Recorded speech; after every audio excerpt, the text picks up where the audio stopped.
گائے والا واقعہ جو بنی اسرائیل میں بہت زیادہ فیمس تھا اور اس کو کل کی وائس میں ہم نے ڈسکس بھی کیا تھا، وہ قرآن پاک میں کچھ اس طرح سے بیان کیا گیا ہے، وَإِذْ قَالَ مُوسَىٰ لِقَوْمِهِ إِنَّ اللَّهَ يَأْمُرُكُمْ أَن تَذْبَحُوا بَقَرَةً۔ پھر وہ واقعہ یاد کرو جب موسیٰ نے اپنی قوم سے کہا کہ اللہ تمہیں ایک گائے ذبح کرنے کا حکم دیتا ہے۔ قَالُوا أَتَتَّخِذُنَا هُزُوًا، بنی اسرائیلی کہنے لگے کیا تم ہم سے مذاق کرتے ہو؟ قَالَ أَعُوذُ بِاللَّهِ أَنْ أَكُونَ مِنَ الْجَاهِلِينَ، موسیٰ نے کہا میں اس بات سے خدا کی پناہ مانگتا ہوں کہ جہلوں کی سی باتیں کروں۔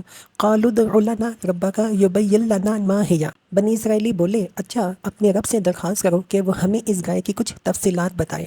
قال انہ یقول انہا بقرۃ لا فارض ولا بکر، موسیٰ علیہ السلام بولے کہ اللہ کا ارشاد ہے کہ وہ ایسی گائے ہونی چاہیے جو نہ بوڑھی ہو اور نہ ہی بچھیا، عوان بین ذالک، بلکہ ایوریج ایج کی ہو۔ ففعلوا ما تؤمرون، لہٰذا جو حکم دیا جاتا ہے اس کی تعمیل کرو۔ قالوا ادع لنا ربک یبین لنا ما لونہا، بنی اسرائیلی کہنے لگے اپنے رب سے یہ پوچھو کہ اس کا رنگ کیسا ہو۔ قال انہ یقول انہا بقرۃ صفراء فاقع لونہا تسر الناظرین، موسیٰ علیہ السلام نے کہا کہ اللہ فرماتا ہے کہ زرد رنگ کی گائے ہونی چاہیے جس کا رنگ ایسا شوخ ہو کہ دیکھنے والوں کا جی خوش ہو جائے۔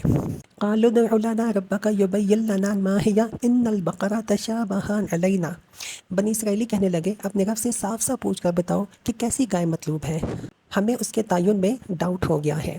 وَإِنَّا إِن شَاءَ اللَّهُ لَمُهْتَدُونَ، اللہ نے چاہا تو ہم اس کا پتہ پا لیں گے۔ حضرت ابن عباس کہتے ہیں کہ اگر بنی اسرائیلی انشاء اللہ کا ورڈ استعمال نہ کرتے تو وہ سوالات کرتے رہتے اور گائے کو ذبح کرنے کے معاملے میں اور زیادہ الجھتے چلے جاتے، لیکن انشاءاللہ بول کے انہوں نے اس گتھی کو سلجھا ہی دیا۔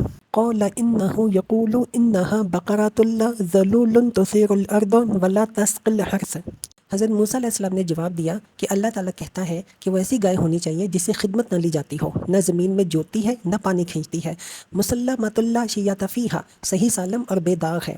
قال الآن جئت بالحق، اس پر بنی اسرائیلی پکار اٹھے کہ ہاں اب تم نے ٹھیک پتہ بتا دیا ہے۔ فذبحوها وما كادوا يفعلون، پھر انہوں نے اسے ذبح کیا ورنہ وہ ایسا کرتے معلوم نہ ہوتے تھے۔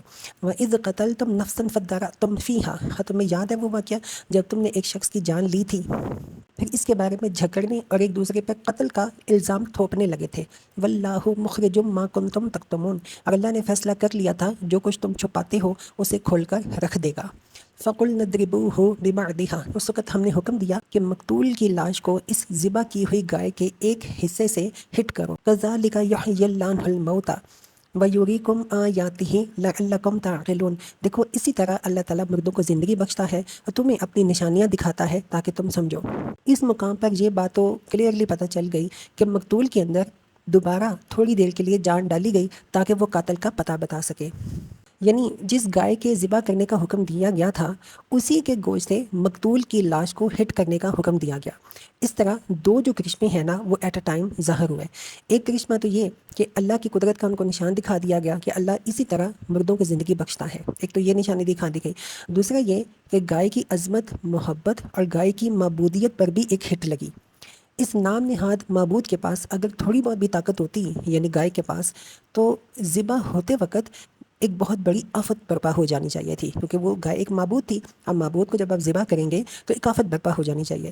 الٹا اس گائے کا ذبح ہونا مفید ثابت ہو گیا کہ جب اس کا گوشت مردے کو ٹچ کیا گیا، ہٹ کیا گیا، تو وہ مردہ اٹھ کے بیٹھ گیا اور اس نے زندہ ہو کے وہ بات بتا دی جس پہ بنی اسرائیل پردہ ڈال رہے تھے اور جس کی وجہ سے وہ گائے کو ذبح نہیں کرنا چاہ رہے تھے۔